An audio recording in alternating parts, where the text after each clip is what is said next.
In the midst of a blizzard, I carried a beautiful intruder who had collapsed into an empty cottage to save her. Her body was shockingly cold. If left like this, her life would be in danger.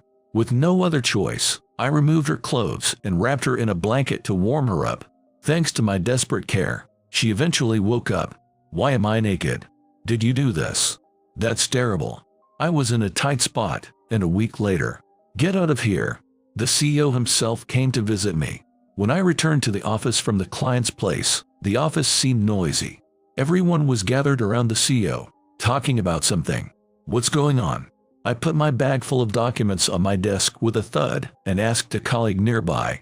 From the open mouth of the bag, sales materials for a new copier peeked out. I am a salesman at Johnson Office Machines. We handle office equipment and supplies, and I visit various companies daily to make sales. Our company is small, with only a few dozen employees. But I like it here because it's comfortable. The salary isn't bad, and the bonuses are solid. Above all, the atmosphere among the employees is good, so even I, not great at talking to people, don't feel stressed. Hey Mike, welcome back.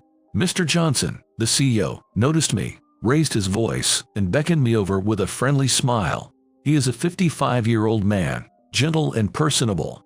He's knowledgeable and respected by all employees. The good atmosphere in this workplace is largely thanks to him. I'm back. I approached Mr. Johnson. I was just telling everyone. I've booked this year's company trip. Mr. Johnson likes to get everyone together for lively events, so he tends to actively plan things like drinking parties and company trips. It seems that time of year has come again. Oh, where are we going this year? Upstate New York. I thought we'd rent a cottage at a ski resort and relax just among ourselves. Of course, there's skiing too. In Mr. Johnson's hand was a travel agency brochure, with a cover showing a clear blue sky and, in contrast, a pristine white ski slope. Skiing, huh? Sounds good, I said with a smile, but honestly, I wasn't too keen. Although everyone at the company is nice, it's a different story when you have to spend days on a trip together. After all, it's just an extension of work, and I'm just tired. Mike, you're gonna join, right? I am. I was about to say I won't participate when a woman opened the office door and peeked in. Excuse me, who is she? I didn't recognize her. She looked to be in her early 20s, dressed in a sharp suit like a job-hunting student. Her hair was modestly tied back in one, and her makeup was subdued. But even in such a plain outfit, she was so beautiful that she caught everyone's eye in an instant. Ah, perfect timing. Seeing her, Mr. Johnson smiled. Everyone, let me introduce her. This is Ms. Williams, who joins us as a new employee starting today. Ms. Williams, could you introduce yourself? Yes. The beautiful woman called Williams responded cheerfully and turned to face us. Nice to meet you. My name is Williams. Starting tomorrow, I'll be working here. I might have some shortcomings, but I'm looking forward to your guidance and encouragement. She said this in a bell-like clear voice, smiling brightly. Just her smile seemed to make the room bloom like flowers. Undoubtedly, several people were captivated by that smile. Of course, I was too. Looking forward to working with you, Ms. Williams, Mr. Johnson said, and Ms. Williams sparkled her eyes and nodded vigorously. Yes, I'll do my best to support you as soon as possible. Her earnest eyes conveyed deep respect for Mr. Johnson. She seems like a nice girl. She's cute. The other employees were talking about her casually. I didn't join a conversation, but I thought the same. She's beautiful, seems capable, and most importantly, bright. She likely fit into the company quickly. This company has a good reputation, so the application rate is high, and actually, the job interviews are quite strict. Given that she was hired in such a situation, Ms. Williams must be very talented. By the way, Ms. Williams, we're going on a company trip during the long holiday. Would you like to join? Mr. Johnson asked with a mischievous smile, showing her the brochure. Ms. Williams immediately replied with a happy "I'll go." Great, let's go. Let's make dinner a welcome party for Ms. Williams. I'm so grateful. Thank you, everyone. Ms. Williams smiled brightly. Beside her, Mr. Johnson turned to me and said, right. That reminds me, Mike, you're going to, right? He handed me the participation list. Glancing at it, everyone but me had already marked will attend. I had planned not to go, but it wouldn't be right for me, a senior, to be the only one not attending a welcome party for the newcomer. I took the pen and marked will attend. As I first thought, Miss Williams was a really good person. Not just beautiful and cheerful, but she also tackled any task with seriousness and dedication. Her honest attitude was liked by everyone, making her the ideal new employee. Cheerful as she was, there were always people around her, like the sun. However, I had only exchanged greetings and work-related conversations with her, never casual chat. If she was the midday sun, I was more like a stray dog wandering at night. Someone with no connection, someone I wouldn't get involved with. Even though we were in the same workplace, I thought we lived in different worlds. And so, without trying to interact with her, the day of the company trip arrived. As we got off the shuttle bus, cheers erupted from the employees. The hotel, set against a backdrop of blue skies and white slopes, in its annex, located about a 5-minute walk away, had several cottages. It seemed we would be staying in 2 of those cottages next to each other. They were wooden, log house-style designs, and although called cottages, they were as big as small houses. Men to the right side, women to the left, please. Mr. Johnson instructed us while checking the reservation list. It seems the cottages are to be used separately by men and women. Inside, they were 2-storied and bigger than I expected. There was a kitchen and a bath, and the heating was already making it comfortable. The men's and women's cottages were connected by a corridor, with a large shared space between the 2. How about we have a barbecue here tonight? Sounds good. Let's bring some drinks and have a party. Well, this hotel has an open-air bath too. The outdoor bath is in the main building, right? Let's go there tonight. The female employees, looking at the brochure, were excitedly chatting. The more active employees quickly left for the ski slopes after dropping off their luggage. Well, I have a room in the hotel, so I'll head there, Mr. Johnson said as everyone began to settle in. What? Aren't you staying in the cottage, Mr. Johnson? Miss Williams, sounding disappointed, asked. Today, Ms. Williams was in casual wear, in practical pants. Her hair was tied back, and a bright red knit cap she wore suited her well. If I'm here, everyone would be conscious of my presence. But I'll join you for meals. See you later then. With that, Mr. Johnson nonchalantly retreated to the hotel. We wouldn't mind if he stayed. I wanted to talk with Mr. Johnson too, the employees were saying, and though I didn't voice it, I agreed. That's true. It's lonely without him. Miss Williams frowned slightly, seeming a bit sullen. She was like a child left behind by her father. Come on, Miss Williams, don't sulk. Miss Williams really likes Mr. Johnson, huh? Someone's comment brought laughter to the group. Miss Williams, we can use the hotel facilities too. Want to check them out? Miss Williams, invited by the female employees, quickly brightened up. I'll go. How about everyone else? She said, happily addressing me. Feeling awkward to refuse and not intending to go skiing anyway, I decided to join them. We strolled around the hotel in a small group. Built during the bubble era, the hotel had slightly old but luxurious and sturdy interiors. We had a relaxed time, joking about souvenirs, admiring the courtyard, and reading manga in the lobby. After finding a retro game corner, everyone let loose and had surprising fun. As dinner time approached, the employees who went skiing returned to the cottage. They seemed to have had a great time, and the men were a bit sweaty. The blue sky from the daytime had given way to falling snow. Let's hit the bath before dinner, I heard the skiing group say. Anticipating another invitation, I took the initiative. I'll prepare the barbecue, so you all go enjoy the open-air bath. I can help with that, Miss Williams offered, but I waved her off. It's okay, you ladies must want to go to the bath. Plus, everything's prepped for the barbecue, just need to grill it. We might need someone to wait for Mr. Johnson. I'll start with the hard stuff. If Mr. Johnson is coming, I'll stay too. Hearing about Mr. Johnson, Miss Williams was about to stay, but one of the female employees pulled her arm. Come on, Miss Williams, hang out with us too. Let's go to the bath together. Unable to refuse, Miss Williams said. Then, Mike, sorry, but please. Don't worry, Go have fun. Thanks, Mike. See you later. Eventually, everyone but me cheerfully headed to the outdoor bath. Watching their bags, I sat down on a bench in the shared space. The hotel had prepared the indoor barbecue grill and ingredients, so all I needed to do was cook. I turned on the ventilation fan and started grilling the pumpkin, chicken, and foil-wrapped items that would take longer. It was fun but indeed a bit tiring after a day of noise and activity. I'm not as sociable as Ms. Williams. I don't mind working alone, quietly listening to the sound of food grilling. While flipping the food, almost an hour had passed since everyone left. Mr. Johnson, who said he'd show up for the meal, hadn't arrived yet. Looking out the window, the snow seemed to be getting heavier.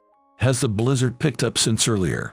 The falling snow was now being blown diagonally by the wind.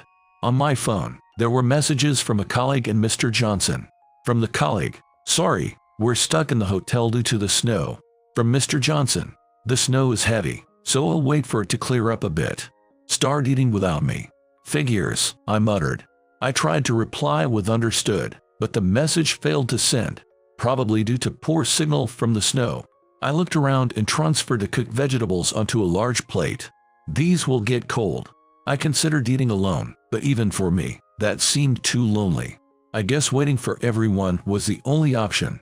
I turned off the grill and looked out the window again. We rarely see snow where our company is located, so just watching it felt novel and somewhat exciting. I'm here, might as well step outside. I put on my ski jacket and opened the cottage door. Stepping out, my feet sank into the fluffy fresh snow. This blizzard might be too much to ignore, but maybe a short walk is manageable. I decided to walk around the cottage area. A significant amount of snow had fallen, making the nearby ski slopes and hotel invisible. I pulled my knit hat down to shield from the snow, but it still clung to my cheeks. This is no good. Better head back. Getting lost in this would be no joke. As I turned to go back, something red caught my eye. Huh? A flash of red caught my attention. Turning towards it, I spotted a bright red knit cap lying alone in the white snow. Someone's lost item, I thought, moving closer. But then I noticed the snow around the cap was unnaturally heaped up. It wasn't just a lost item. Someone wearing the cap was buried in the snow.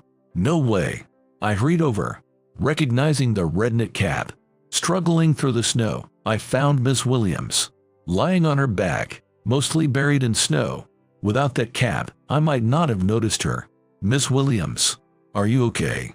I called, but she didn't respond. Her face pale, eyes closed. I lifted her up and rushed to the cottage. I intended to take her to the women's cottage, but unsurprisingly, the door was locked. In such a situation, there was no time for hesitation. Reluctantly, I carried Miss Williams into the men's cottage. Despite being in the blizzard, she was only wearing a room wear with a light down jacket and the knit cap. Her room wear was wet from the melted snow. I laid her down on a blanket in front of the stove. When I touched her foot, poking out from the edge of the room wear, I was shocked by its incredible coldness. I hurriedly put my hand over her mouth and felt a faint breath, but no matter how many times I called her name, she wouldn't wake up. This is dangerous. Wearing a wet room wear would only steal more of her body heat. I reluctantly decided to remove her clothes. I wished I could have done this in the women's cottage, but the blizzard outside meant no other men would be returning soon. Trying to avert my eyes as much as possible, I untied the obi and removed the room wear. A brief glance revealed her incredibly slender arms. Being so thin, she might quickly succumb to hypothermia. After managing to get the room wear off, I tried to dress her in my ski wear, but it was difficult without looking. I ended up wrapping her in all the blankets I could find. I laid her, now cocoon-like, on the sofa in front of the stove. Miss Williams, are you okay?" No matter how much I shook her, she wouldn't wake up. Surely she wouldn't remain unconscious. I tapped her cold cheeks lightly and kept calling her name. Thanks to the stove and blankets, her cheeks and lips seemed to regain some color. Finally, Miss Williams groaned softly, her long eyelashes fluttering open slightly. "Miss Williams, are you okay?" "Oh, Mike, thank goodness." I collapsed on the spot in relief. Miss Williams looked around the cottage in a daze, then suddenly clutched the blankets to her, as if to protect herself. "Why am I naked?" Did you do this, Mike? I'm sorry. You undressed me. That's terrible. What were you trying to do? Ms. Williams, just waking up, seemed completely panicked. I raised my hands to show I meant no harm. It's not like that. Calm down. You were collapsed outside in your room where the phone isn't working, and I was the only one here. One person. Me. Miss Williams suddenly fell silent, as if realizing something. Sorry. She soon apologized softly. Can I go change? I have the key to the women's cottage. Yes, that would help me too. Use this. I handed her a spare t-shirt and went upstairs while she changed. While boiling water for her, she returned in her original ski wear, handing back the neatly folded t-shirt. I'm really sorry for the trouble. She apologized deeply, making me feel almost embarrassed. No, it's fine. It must have been scary. Sorry, a guy you barely know undressing you. Here, drink this if you'd like. I offered her a warm café au lait, and she took it with a small thank you, her hands delicate. With her hair down, Ms. Williams looked very young and small. Can I ask what happened? When I inquired, she sighed softly. I was at the hotel's outdoor bath, changed into a room wear, and when the blizzard started, we were still in the bath. We thought Mr. Johnson must be at the cottage with you, preparing dinner, but we couldn't leave all that to him, so I decided to help alone and ran back, but slipped in the snow and hit my head on the cottage's railing. That's all I remember. You ran here alone in this blizzard for dinner preparations. Yes. I was speechless. Why are you so devoted to Mr. Johnson? Her reasons intrigued me, given the risks she took. Miss Williams looked uneasy and stared at her café au lait. I never actually attended a job interview. I'm Mr. Johnson's niece. I got in through connections. Oh, I see. I'm sorry. She apologized again. I know it's disrespectful to the others who joined through proper procedures. I'm sorry. It's okay. Seeing her pain and remorse, I tried to comfort her. Even if it was through connections, your dedication and lack of mistakes at work are evident. Even if everyone knew, they'd still like you, Ms. Williams. I'm glad you joined us. It's okay. Really? Yes. When I said that, Ms. Williams finally looked up at me, but I still had a question. But I get that it's through connections. But Mr. Johnson, he's your uncle, right? So, you're fond of him because he helped you get a job. It seemed excessive to rush out in a blizzard just because he helped with her job. Was it the power of love? It's not that. She smiled weakly and shook her head. Actually, my father passed away.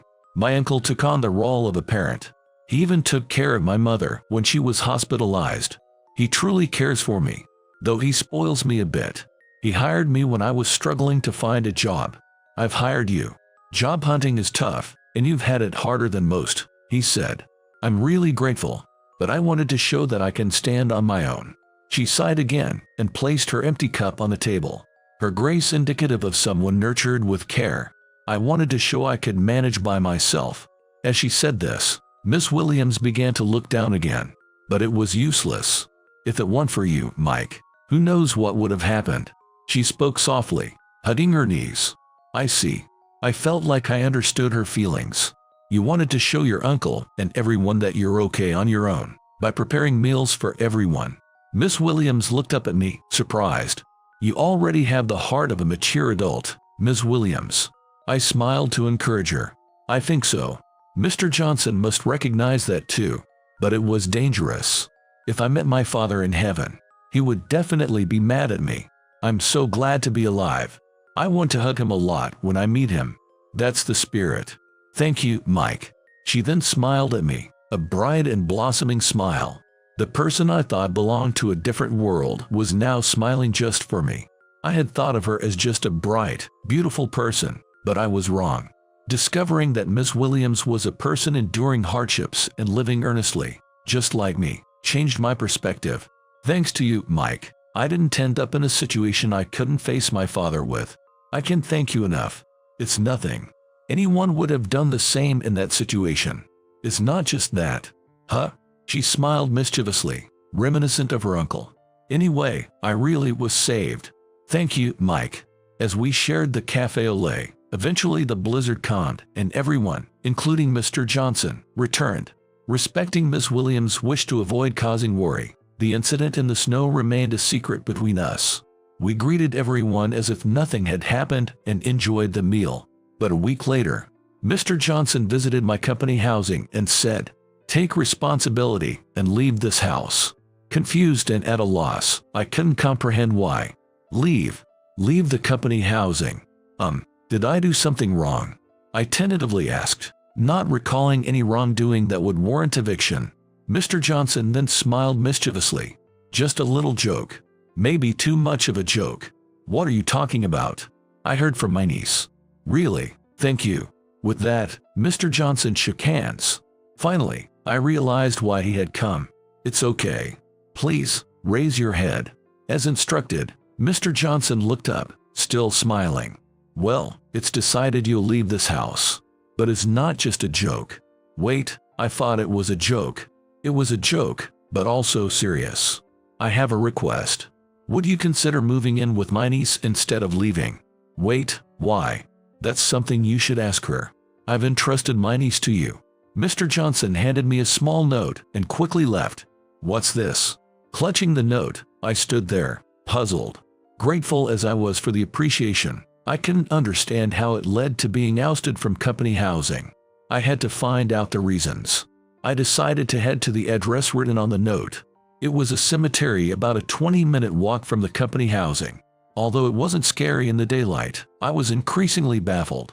What did Mr. Johnson expect me to do here? As I climbed a small hill, light snow began to fall, the first of the year. The quiet snowflakes set a serene scene against a backdrop of tombstones in a small cemetery. In the off-season of winter, no one was expected to be there. Yet amidst the gray and white, a striking red-knit cap stood out like a flower in the snow. The woman kneeling and praying at a tombstone looked incredibly small. On the tombstone was the name Williams.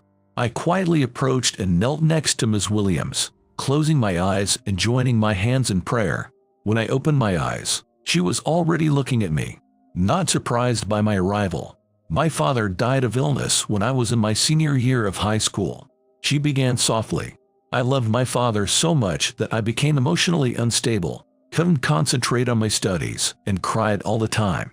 My mother collapsed from the shock and was hospitalized. I failed my university entrance exams." She narrated her challenging life calmly. "We had no savings left after my father's medical expenses, so I worked multiple part-time jobs every day, visiting and encouraging my hospitalized mother. Eventually, I didn't know what to do. That's when my uncle came to help. He assisted with living expenses and paid for my mother's hospital bills. She's recovering now and will soon be discharged. I'm beyond grateful. It's precisely because I'm so thankful that I wanted to show I could stand on my own. I hated the idea of joining my uncle's company, feeling like a child always being taken care of, but he treats me like his own daughter. I wanted to at least show my gratitude to him, something I couldn't do for my father. That's why I joined a company, even knowing it was through connections. It was hard keeping it a secret, but I wanted to work hard and prove I could live independently. What a strong person she is, carrying such a heavy burden, living with such determination. That's why I was so happy when you helped me without knowing I'm Mr. Johnson's niece. When you said you were glad I joined, and that I had a mature adult's heart, it encouraged me more than you know. How could I not fall for someone like you? Plus, you've seen me naked." Well, that's..." Miss Williams smiled mischievously, saying, "You have to take responsibility now. Like a red flower blooming in the freezing snow. I wanted to protect that flower. Yeah, your dad's here, so I'll say it clearly. I'll take responsibility." After speaking solemnly, I found my overly serious tone funny, and we both burst out laughing. "But we still hardly know each other, right?" "That's true." I turned to face Ms. Williams. "Let's talk a lot, laugh a lot, and live so that when we meet your father one day, we have many memories to share." It was my clumsy attempt at a proposal. Yet, Ms. Williams responded with a broad smile. Talk a lot, laugh a lot. Years passed, and we found ourselves back at this place. No snow was falling now. The cherry blossoms planted in a corner of the cemetery were in full bloom, their pink petals dancing like snow. Rings adorned the ring fingers of our joined hands. Speaking to the Williams family gravestone, Just like before, I said, I promise to make your daughter happy. We joined our hands together in the same manner as that time. If making me happy is your duty, then making you happy is mine. Turning around, my wife, now bearing my surname, smiled like a blooming flower. Dad, look, I'm all right now. She was just as bright, beautiful, and strong as she was back then. Cherry blossoms fluttered up in the wind, as if celebrating us, as if saying, my daughter is fine now.